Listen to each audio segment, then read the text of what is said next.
Hey guys, PJ here. I was out here messing around today before work, and I figured I'd make a little short video on something I come up with for the MSR Seagull. This is the 1.1 liter, and I've been kind of messing around with my stoves. I got the Whisper Light Universal, just got this one. Probably do a little review on that later. But of course my Snow Peak stove. But I just got this. I haven't ever had it. It's stainless. I've always had this one, this little titanium. It's really light. And I seen this for 20 bucks. I figured I'd try it to see what it was like. One thing I do like about it, which other than lock and lid, I'm not gonna go through a big thing because there's so many videos on this. But one thing I like about it is, like with this one, I'll have to take an extra frying pan or something if I want to fry. With this one, I think I can make this a plate or a frying pan, either one. It's just nice. But this is what I come up with. And I've seen people use the baling wire, and they'll do one single, and then they'll make a little hook and all that. This, you can see kind of how I've bent it. This part right here is optional. I mean, I did have it straight out. I just did it that way to get a little better purchase in my hand. I'm gonna show you what this does. Move the stoves out of the way and the pot. I don't need that just yet. But they've got this nice little handle on the lid. These things right here, I'll just take them. I can slide them right inside there. Now what that'll do is that gives me an option to either use it as a frying pan. I mean, with their handle, it don't sit right on the stove, so you gotta kind of sit it off to the side. Same with the Snow Peak. I'm sure it would be like that with others. But I mean, if you just want to fry some bacon or some Polish sausage or something in there, I mean, yeah, you can use your pot. You can do the same thing right there. But this way, my thinking is I won't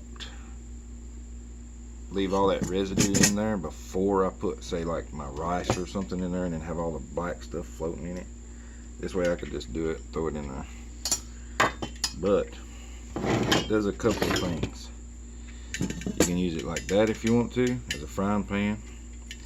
Makes just a nice little handle. You hold it like that if you're eating out of it. Use it as a plate. That way you don't have to hold your hot food like this right here. That way you kind of got that. I mean, it just gives you something extra to hold on to. And I mean, this thing weighs nothing. If I put it on there, I mean, it's not even like 0.3 ounces or something. It's just some heavy hanging wire. But that, you can turn it over, stick it in there the same way. That way you can take your lid off your pot if you want. Just like that. Take your food, put it back in. And then, dual purpose, you take it out. Same thing they're using the bale, where they take that one, put it up, and they've got it, but it only does one thing. I like things to do, you know, more than one thing. If I'm gonna carry it, I want it to do something else besides just that. So it's kind of the same. What I'm gonna do is I'm gonna take this right here, I'm gonna slide it right through there like that right there.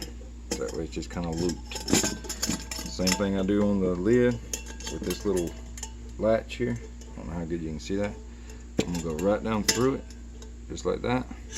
I'm gonna pull it back, pop it into place.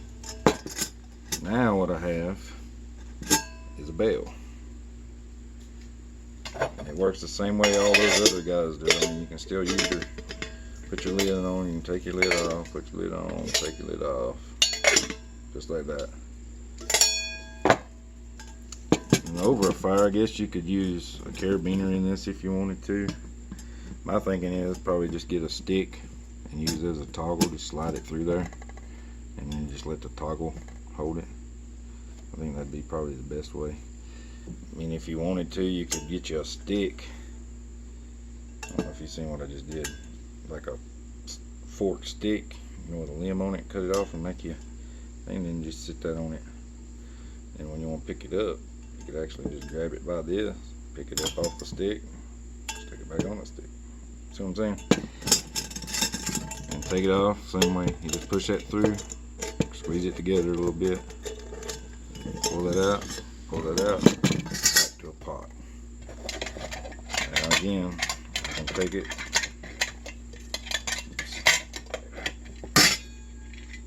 and voila. Like I say, just a short video. I've seen people do it with a single wire. I just like a dual purpose item. Like I say, if I'm gonna carry it and it's gonna add any weight to me, I want it to do something besides just one thing. That's pretty much it, guys. Hope you like it. I haven't had a chance to really use this pot. It's a little heavy for my taste compared to the titanium, but when I will say with this Whisper Light so far, the stainless makes cooking on it a little bit easier. I've done a little bit here at the house because it's such a hot stove. That right there versus titanium. Titanium's so thin, and it'll boil water fast. But that's it. Not to make this video too long. Just wanted you to see kind of what I'd come up with on the bell system / frying pan plate handle for the MSR Seagull 1.1. It'd probably work on the 750 and probably on the 1.6 too, since I got the same handle. But that's it, man. I mean, I just folded those back. You can pinch these together a little more if you want, like if you want to get a little tighter on it, because I mean, if they're loose, it'll slide right off of there. So you gotta watch that. But if you was to pinch them together like that, it's locked on there. Then you just gotta watch how you get it back off. And then just to put it in my pot, I'll just take it about right here, and I'll just kind of turn it up just a little like that, and then that way it fits right down in the bottom. Alright, again guys, hope you like it. Y'all have a good one.